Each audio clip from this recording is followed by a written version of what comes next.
Dalam planet yang kecil ini, terdapat 4 orang detektif yang ditugaskan untuk membincangkan kes Audrey and Daisy.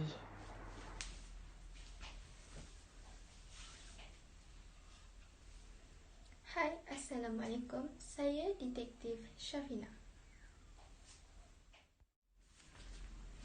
Audrey dan Daisy. Audrey dan Daisy merupakan filem dokumentari Amerika pada tahun 2016 mengenai pemerkosaan dua remaja perempuan pada tahun 2011 dan 2012. Mari kita ikuti kisah lanjut bersama Detektif Hidayah. Hai, Assalamualaikum. Saya Detektif Hidayah. Jadi, saya akan membincangkan tentang kes Audrey Port. Audrey Taylor Port atau lebih dikenali sebagai Audrey Port merupakan seorang pelajar berumur 15 tahun di Sekolah Menengah Saratoga di Saratoga, California. Beliau merupakan mangsa bunuh diri apabila beliau terlibat dengan serangan seksual oleh 3 orang pelajar 16 tahun di sebuah parti 8 hari sebelum beliau bunuh diri. Tambahan pula, gambarnya tanpa sebarang pakaian disebarkan secara atas talian yang boleh diambil kira sebagai cyberbully. Bukan itu sahaja, selepas beberapa hari selepas gambar beliau tersebar, beliau juga dibuli secara fizikal. Kisahnya bermula pada 3 September 2012. Kisah ini bermula apabila Audrey telah menghadiri sebuah parti bersama 10 remaja yang lain di mana beliau mula mabuk. Beberapa remaja juga turut didapati mencuri vodka dan ram pada malam tersebut untuk parti itu. Selepas Audrey mabuk, beliau dibawa ke bilik tingkat atas di mana 3 orang remaja melakukan serangan seksual kepada beliau. Maka, turut digunakan untuk menulis dan menconteng perkataan lucah pada tubuh badan beliau. Bukan itu sahaja, gambar turut diambil dan dipostkan di media sosial. Pada 12/9/2012, Audrey Taylor Port telah disahkan membunuh diri dengan menggantungkan dirinya di biliknya sendiri dan dijumpai oleh ibunya sendiri.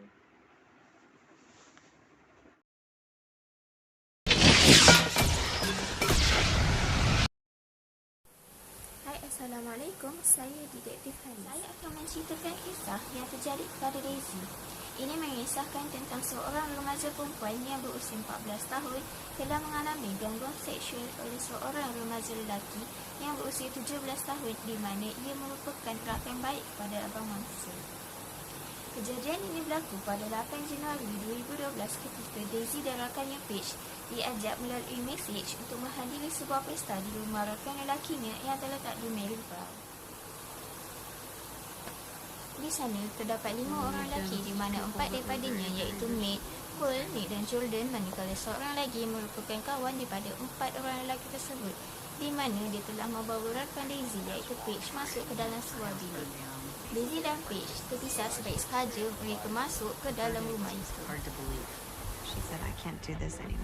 Sewaktu mereka sedang berseronok, Daisy telah dicabar oleh Matt yang merupakan salah seorang lelaki yang berada di situ untuk meminum beberapa botol arak.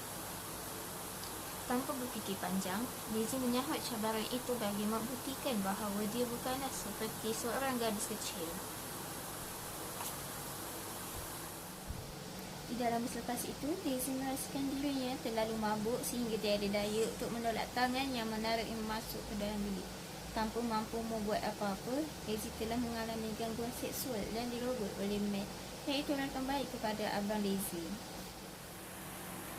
Paige yang berada di bilik sebelah menyedari bahawa suasana tiba-tiba menjadi senyap, sehinggalah Paige keluar daripada bilik dan duduk di ruang tamu. Sebaik sahaja pintu dibuka oleh Matt, Paige terkejut apabila melihat Daisy berada dalam keadaan yang tidak bermaya serta tidak mampu untuk bercakap. Kemudian mereka bercadang untuk membawa Daisy pulang ke rumah dan diletakkan di hadapan rumahnya. Pada keesokan harinya, ibunya melenda terkejut apabila anak perempuannya Daisy terbaring dalam keadaan yang tidak bermaya dan tidak sedarkan diri. Sewaktu ibunya ingin memandikannya, dia menyedari bahawa terdapat kesan merah pada celahan perut anak perempuannya, Daisy. Setelah beberapa tahun, Daisy semakin sembuh dan kembali seperti sedia kala untuk di sekolah seperti biasa.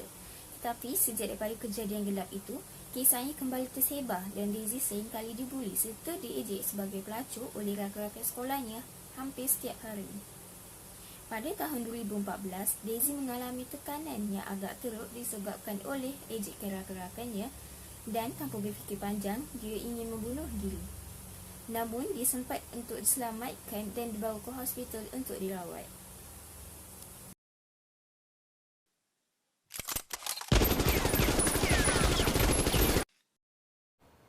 Okey, hai. Assalamualaikum. Okey, seterusnya saya Detektif Asha akan menerangkan tentang bukti-bukti yang terdapat dalam kes Amri dan Daisy ini. Pertama sekali kita akan mula pada kes Amri. Okey, bukti yang terdapat dalam kes Amri ini adalah gambar yang disebarkan oleh mereka yang tidak bertanggungjawab, cuntingan yang terdapat pada tubuh mangsa seperti markah hijau pada kaki mangsa, perbualan antara mangsa dan juga seorang suspek yang diberi nama sebagai John R dan juga pengakuan dari pelaku.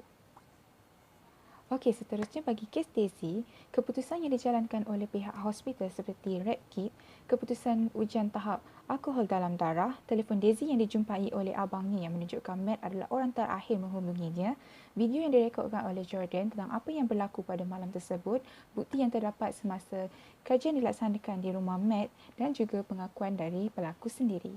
Itu sahaja dari saya. Terima kasih.